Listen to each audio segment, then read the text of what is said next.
बाबासाहेब आंबेडकरांनी निक्षून सांगितलेलं आहे की जगातील कोणताही समाज, कोणत्याही धर्माची लोक हे त्यांच्या प्रार्थनास्थळी एकत्र येतात. प्रार्थनास्थळी आल्यानंतर त्यांचा समुदाय तिथे तयार होतो. आणि मग असं असताना आमचं प्रार्थनास्थळ जगामध्ये जे जे बौद्ध राष्ट्र आहेत त्यांचं प्रार्थनास्थळ जर कोणतं असेल तर ते या भारत देशातील बिहार मधील बोधगया मंदिर आहे. त्याचं कारण असं, मगाशी कोणीतरी उल्लेख केला की 1200 वर्षाचा काळ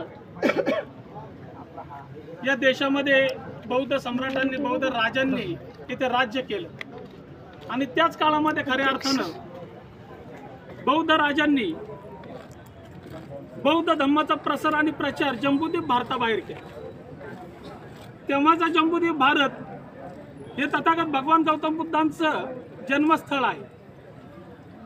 आणि तथागत भगवान गौतम बुद्धाला जे सम्यक ज्ञान प्राप्त झालं, ज्याला संबोधित ज्ञान प्राप्त झालं असं आपण म्हणतो, जे सत्याच्या मार्गावरती नेणारं ज्ञान आहे, दुःखमुक्तीच्या मार्गावरती घेऊन जाणारं ज्ञान आहे, त्याला संबोधित ज्ञान म्हणतात.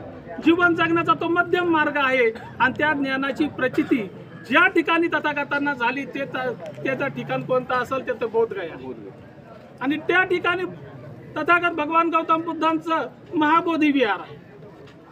त्या महाबोधी विहाराची गंमत अशी आहे, गेल्या अनेक वर्षापासून ते महाबोधी विहार बौद्धांच्या ताब्यात असावं यासाठी आंदोलन चळवळी झालेल्या आहेत. परंतु अलीकडच्या काळामध्ये त्यांनी जोर अजून धरलेला आहे. त्याचं कारण असं आहे की तथागत भगवान गौतम बुद्धाचा जो धम्म आहे हा विज्ञानवादी धम्म आहे. तो कोणत्याही कर्मकांडाला मानत नाही, तो कोणत्याही जादू टोण्याला मानत नाही, तो जगाला शांततेचा, समतेचा संदेश देतो.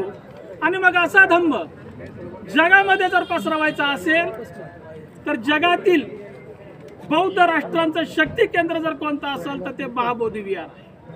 आणि त्या महाबोधी विहारामध्ये 1949चा कायद्याचा उद्घोष मगापासून आपण करतोय तो नेमका काय आहे तर त्या महाबोधी विहाराचं जे वर्चस्व आहे, त्याची जी कमिटी आहे ती कमिटी 9 लोकांची आहे.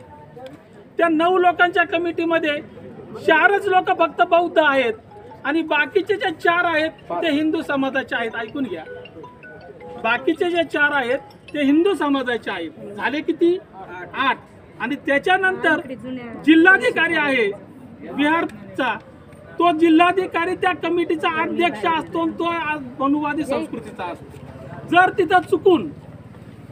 तिथं चुकून मनुवादी संस्कृतीचा जर जिल्हाधिकारी आला नाही तर त्याची बदली केली जाते. तिथं मनुवादी संस्कृतीचा जो जिल्हाधिकारी आहे याचीच नेमणूक फक्त केली जाते. आणि या कारणामुळं तिथली जी ट्रस्टीची संख्या एका बाजूला 5 तर एका बाजूला 4 अशी होती. आणि मग त्याचा अध्यक्ष असो, सचिव असो, जी काही महत्वाची पदं असतात ती पदं सगळी मनुवादी संस्कृतीच्या ताब्यामध्ये असतात. आणि जे 4 बौद्ध असतात ते 4 बौद्ध तिथं कोणत्याही प्रकारचा निर्णय घेऊ शकत नाही. अधिकार खरा बौद्धांचा तिथे असतो, अधिकार खरा बौद्धांचा असतो. तिथे आज पिंड पाडले जातात, नको त्या गोष्टी तिथे केल्या जातात. तिथे त्या बौद्ध विहाराच्या समोरच्या बाजूला हिंदू संस्कृतीचं म्हणा किंवा मनुवादी संस्कृतीचं, थोडक्यात मनुवादी संस्कृतीचं तिथे मंदिर बांधलेलं आहे. आणि आता जर आपल्या बौद्ध जे भिक्खूंनी तिथं जवळजवळ मला वाटतं 12 फेब्रुवारीपासून तिथं आंदोलनाला सुरुवात केलेली आहे. 12 फेब्रुवारीपासून त्या बौद्ध गयामधील जो भिक्खू संघ आहे तो आंदोलन करतो आहे. त्यांचं आंदोलन चिरडण्याचा कार्यक्रम खऱ्या अर्थानं तिथल्या पोलीस यंत्रणेने केलेला आहे. बिहारच्या पोलीस यंत्रणेने केलेलं आहे. 12 फेब्रुवारीपासून चालणारं आंदोलन 27 तारखेला चिरडलं गेलं. आणि 27 तारखेला बोधगयाच्या मंदिराच्या तिथे भिक्खू संघ जो आंदोलन करत होता त्यांना तिथून हाकलण्यात आलं. आणि तिथून 1 किलोमीटर अंतरावरच्या एका ठिकाणी आता बौद्ध गयाचं जे काही अधिवेशन आहे, जे काही चळवळ आहे ती खऱ्या अर्थानं तिथं चालू आहे. आणि मग लोकशाहीच्या मार्गाने धर्मनिरपेक्ष राष्ट्रामध्ये जर प्रत्येक धर्माच्या लोकांना आपला न्याय अधिकार मागण्याचा जर अधिकार इथं असेल तर मग आपल्या लोकांना काही नाही. आणि यासाठी खऱ्या अर्थानं हे आंदोलन आपण इथे